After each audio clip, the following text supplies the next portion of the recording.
am Mariana. I'm Jake. And I'm Nick. We're here to tell you about the injustice in the United States school system.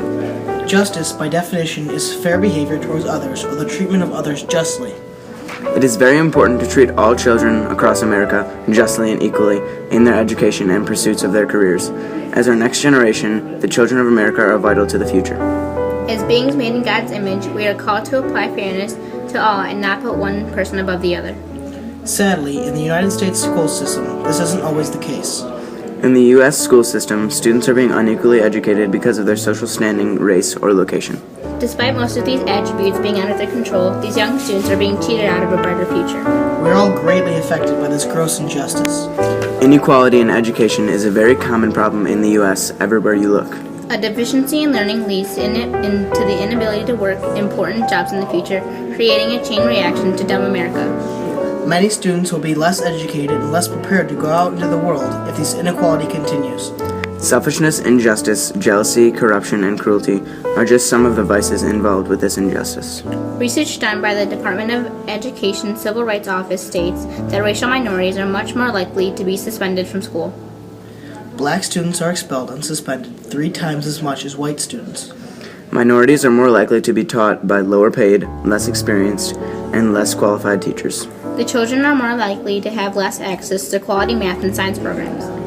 For example, 25% of high schools with the highest African American population do not offer any sort of Algebra 2 or chemistry programs or anything above that. Even from the early grades of preschool, minorities face a harsher path.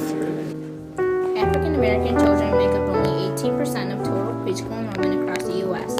However, over 50% of all preschool children are suspended from school 1 or more times are black. According to Dr. John H. Jackson from the Washington Post, another example of this injustice is what's going on in the low-income New York City families. In that city, few black and Hispanic students are selected for the city's top exam schools. Families of all ethnic groups have little chance of being tested for gifted and talented program eligibility. These factors leave many of our nation's children in a losing situation from their earliest stages. Learning with the broken school supplies, unqualified teachers, and harsher treatment lead to resentment from the students and disinterest to further their educations. It is extremely difficult to better America when you push away the kids that could have made the difference had they been nurtured correctly. Students do not want to grow up to have great jobs and to give back to their communities if those communities beat them down and indirectly told them nobody cares. Which is what we are doing by having such inequality in our school system. Now that we've told you about how unequal our nation's school system is, here are some ways that we can fix the problem. One thing cities should do is restore the funding for education equity. Not only should they restore funding, but departments of education should direct additional resources to schools based on students' needs.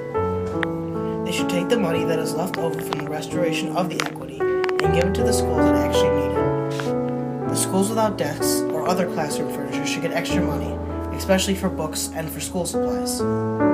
These necessities are vital in the teaching of our children. Our route to avoid on a journey to re-enlighten America's youth minorities is to lower standards for them on state exams. In an article written by Diane Nadeau, a reporter from Chicago Tribune, Nadeau reports on how by 2019, Illinois students of ethnic background will no longer be held to the same standard as white students. By 2019, while 83% of white students will be expected to pass state exams, only 70% of the black students and 73% of Latino students will be expected to pass. A large difference. This is unacceptable.